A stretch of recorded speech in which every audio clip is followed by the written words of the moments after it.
अनिल ने अपने बड़े भाई का घर इसलिए छोड़ा था क्योंकि उसके भैया और भाभी अनिल के पूरे परिवार को अपने टोने टोटके से बर्बाद कर देना चाहते थे। पर नए घर में आने के बाद भी उसकी भाभी नहीं बदली। अपने परिवार को इन सब से दूर रखने के लिए अनिल ने अपनी जमीन तक अपने बड़े भाई के नाम कर दी थी। पर इस सब का भी कोई फायदा नहीं हुआ क्योंकि असली खेल तो अब शुरू हुआ था। वो शाम जब अनिल सरपंच ताऊ के साथ अपने घर पहुंचा तो उसके घर के चारों कोनों पर कीलें ठुकी हुई थीं। उन कीलों को देखते ही ताऊ जी ने कहा, ये कोई आम टोटका नहीं है बेटा। ऐसे कील तब ठोकी जाती हैं जब किसी के घर को बांधना होता है। बांधना? मैं समझा नहीं ताऊ जी। बेटा ये खेल तेरी भाभी का ही है और अब वो शायद कुछ ऐसा करने वाली है जिसका अंजाम बहुत भयानक हो सकता है। पर ताऊ जी अब मैं क्या करूं? कल सुबह तैयार रहना। हम लोग पास के एक गांव में चलेंगे। वहां पर एक बहुत ज्ञानी पंडित जी बैठते हैं जिनके सामने ऐसे टोने टोटकों की कोई अहमियत नहीं है, पर वो रोज सुबह केवल आधे घंटे के लिए ही बैठते हैं और 10-11 लोग ही देखते हैं।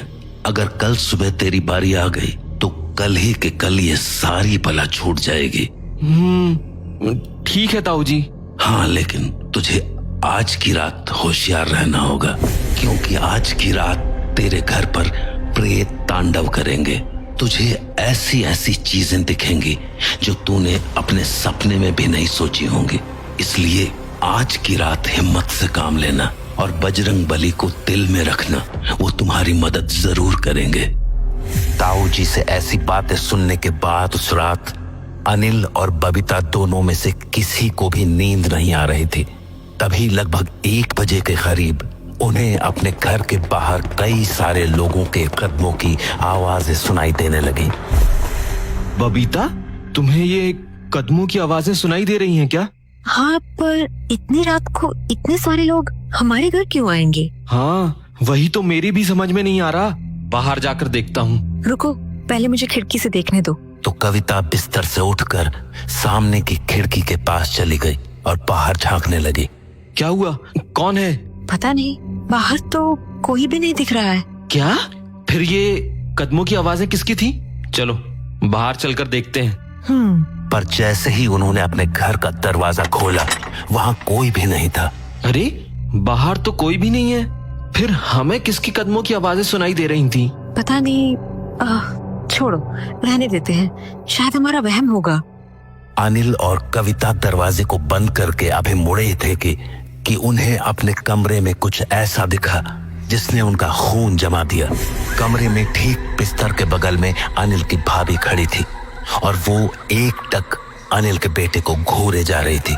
पर इससे पहले कि अनिल और बबीता कुछ सोच पाते, उसकी भाभी ने अपने बाल जोर जोर से घुमाने शुरू कर दिए और फिर कुछ ऐसा हुआ जिसे देखकर अनिल और बबीता की आंखें फटी की फटी रह गईं। उन्होंने देखा कि जैसे जैसे उनकी भाभी अपने बाल घुमा रही थी, वैसे वैसे उनका बेटा हवा में उठता जा रहा था, मानो कोई शैतानी ताकत उसके शरीर पर हावी हो रही हो।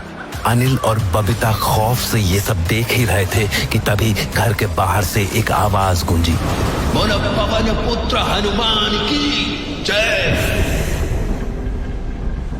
उस जयकारे के बाद मानो पूरा माहौल ही बदल गया। सब कुछ शांत हो चुका था। न तो अब कमरे के अंदर भाभी दिख रही थी और न ही उनका बेटा हवा में प्रेत की तरह तैर रहा था। पिछले 2 मिनट के अंदर जो कुछ भी हुआ था उसने अनिल और बबीता को डरा कर रख दिया था। कुछ देर तक कोई कुछ नहीं बोला, पर फिर अनिल ने चुप्पी तोड़ते हुए कहा, बबीता, तुमने भी कमरे में भाभी को देखा था ना? देखा तो था।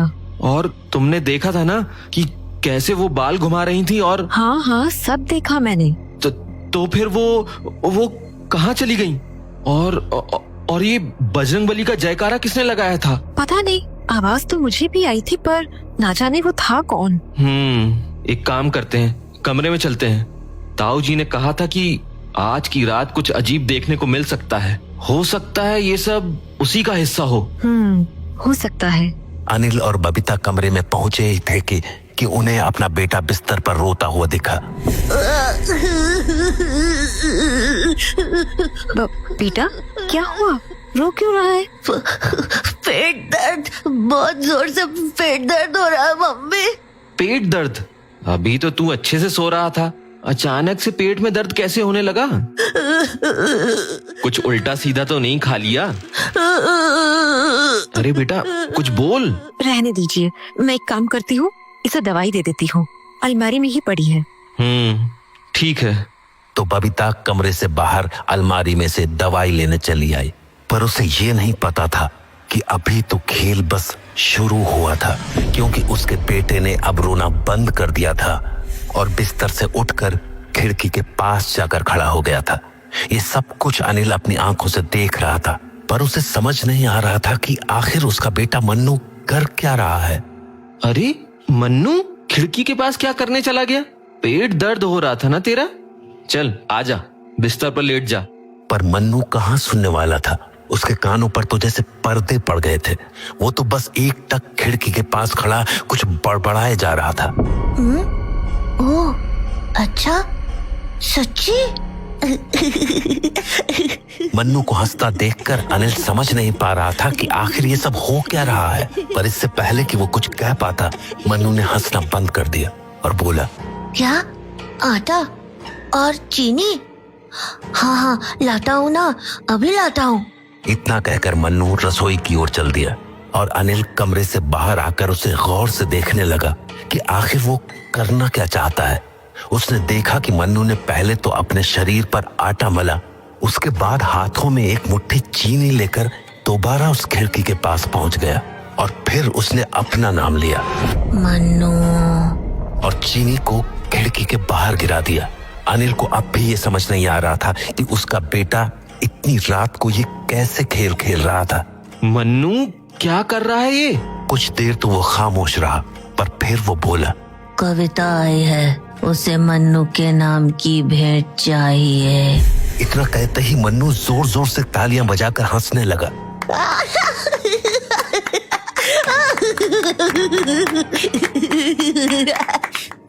मन्नू तू ये क्या कर रहा है बेटा?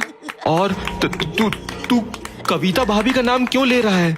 अनिल मन्नू से सवाल कर ही रहा था कि तभी बबीता वहां पहुंच गई। क्या हुआ? पता नहीं, अभी बिस्तर से उठा, खिड़की पर गया और वहां खड़ा होकर बड़बड़ाने लगा, मानो किसी से बात कर रहा हो। फिर रसोई में जाकर आटा खुद के ऊपर लगा लिया और यहाँ खिड़की के पास एक मुट्ठी चीनी लेकर आया और अपना नाम बोलकर खिड़की के बाहर गिरा दिया। मैंने पूछा तो कहता है कविता भाभी ने मंगाया था, और अब ये पागलों जैसा हंस रहा है। पता नहीं इतनी रात को इसे कैसा मजाक सूझ रहा है। नहीं, ये मजाक नहीं है, मुझे खूब अच्छे से समझ आ रहा है कि ये सब क्या हो रहा है। मतलब? ये सब भाभी का किया धरा है। रुको, मैं अभी जोत जलाती हूँ, ये तुरंत ठीक हो जाएगा। अरे बबीता, पर तुम रुको तो बबीता भागी भागी अपने घर के मंदिर के सामने गई और उसके पट खोल दिए। मंदिर के पट खोलते ही मन्नू गुर्राने सा लगा, पर बबीता जानती थी कि वो क्या कर रही है। उसने जैसे ही हनुमान जी के आगे दिया जलाया, मन्नू की गुर्राहट और हंसी दोनों गायब सी हो गई और वो वहीं खिड़की के पास कोने में बैठकर रोने सा लगा।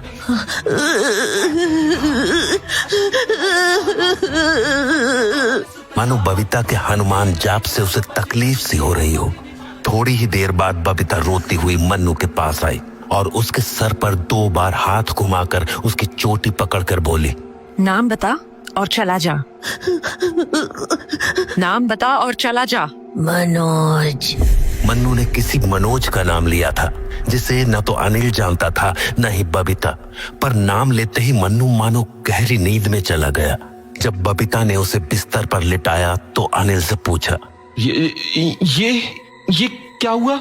मुझे कुछ समझ नहीं आया। और तुमने किया क्या? और ये मनोज कौन है? और मन्नू ये ठीक तो है? चिंता मत करो, मन्नू ठीक है।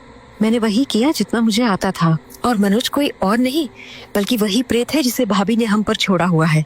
पर वो अचानक से कैसे चला गया? बजरंग बली की जोत के सामने इन प्रेतों की कोई औकात नहीं है। पर हाँ, तुम्हें कल हर हाल में दूसरे गांव जाना ही होगा, वरना ना जाने भाभी हमारे परिवार पर और क्या क्या छोड़ेंगी।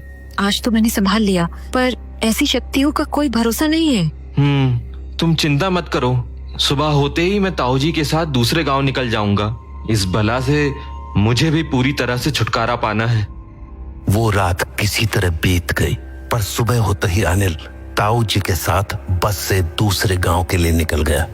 अनिल ने ताऊ जी को पिछली रात की सारी बातें बताई तो ताऊ जी ने कहा, शुक्र मना कि बजरंग बली का हाथ तुझ पर और तेरे परिवार पर था, वरना न जाने क्या हो जाता। ताऊ जी, मैं थक चुका हूँ इन सब से। घर छोड़ दिया, जमीन दे दी, अब भी ये लोग हमें चैन से नहीं जीने दे रहे। मैं अपने परिवार को ऐसे नहीं देख सकता।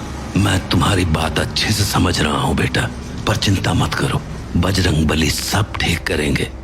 ताऊ जी की बातों से अनिल को हौसला तो मिला, पर कहते हैं ना, जब प्रेत पीछे लगे हों तो काम नहीं बनते। न जाने कैसे पर उस रोज बस को दूसरे गांव पहुंचने में आधे घंटे की देर हो गई, और जब अनिल और ताऊ जी पंडित जी के आश्रम पहुंचे तो दरवाजे पर खड़े छोटे पंडित जी ने कहा, पंडित जी का आज का समय समाप्त हो चुका है, बेहतर होगा कि अब आप कल आएं।